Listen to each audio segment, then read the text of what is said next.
तो शैतान जो नहीं होता है, हम लोग अक्सर कहते हैं कि यार देखिए शैतान का काम है जल्दी का। हर कोई मतलब कहता है जब कोई काम जल्दी का होता है तो लोग कहते हैं यार जल्दी का काम तो जो है शैतान का होता है। लेकिन मैं आपको एक चीज बताऊं कि शैतान जो है ना बड़ा सब्र वाला है, बहुत सब्र से काम लेता है। ये हमारी सोच होती है कि यार शैतान जल्दी जल्दी हर काम करवा देता है।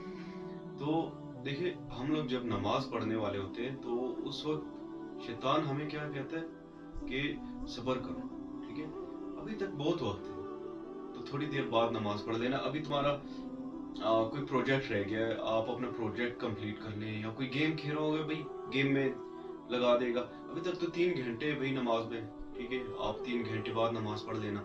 शैतान तो कहते हैं कि नमाज पढ़ो, लेकिन कहते हैं यार थोड़ी सी गेम खेल लो, थोड़े सी गाने सुन लो, थोड़ा सा अपनी एक्टिविटी कर लो, प्रोजेक्ट कर लो, गेम खेल लो, अपना यहाँ पे टाइम पास कर लो, दोस्त को कॉल कर लो, थोड़ी सी वीडियोस देख लो, फेसबुक चला लो, इंस्टाग्राम चला लो।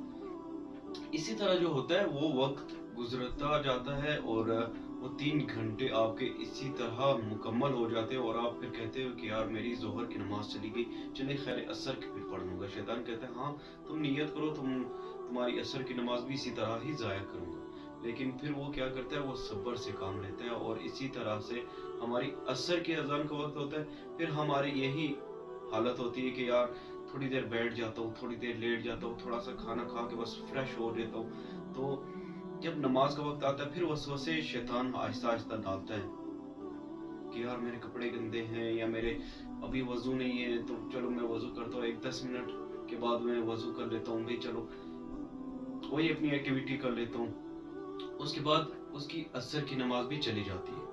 शैतान बहुत सब्र से काम लेता है, सब्र कर करके यार थोड़ा सब्र कर, जो ये काम कर लो, थोड़ा सब्र कर लेते वो काम कर लेते। इसी तरह से आपकी नमाजें ज़ाया हो जाती हैं। फिर इंसान आखिर में क्या सोचता है कि यार मेरी आज की नमाज, अब मेरी असर भी चली गई, मगरिब भी चली गई, अब ईशा भी क्या करनी पड़ के, बस कल से या अल्लाह पाक मैं कल से जो है ना अपनी नमाजें पढ़ूंगा और कल से मैं इंशाल्लाह जो है फज्र के टाइम उठूंगा और अपनी 5 वक्त की नमाजें पढ़ूंगा।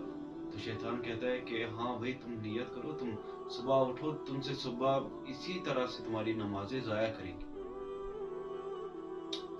तो हमें क्या करना चाहिए कि जिस तरह जैसे ही अजान होती है उसी वक्त हमें वजू कर लेना चाहिए, क्योंकि जब आप वजू करेंगे, आप वजू में बैठेंगे, तो शैतान आपसे इतना ही दूर होता जाएगा। इतने ही वसवसे जो आते हैं आपके दिल में, आपके ख्यालों में, आपके जहन में, आपके वो वसवसे दूर होंगे और आपका जो जिक्र अस्कार होगा वो आपको उतना ही करीब लेके जाएगा नमाज के। तो आप बाजमात भी पढ़ सकेंगे और कम से कम नमाज तो पढ़ सकेंगे। तो कोशिश कीजिएगा कि हमेशा वज़ू में रहें ताकि शैतान हमसे उतना ही दूर रहे।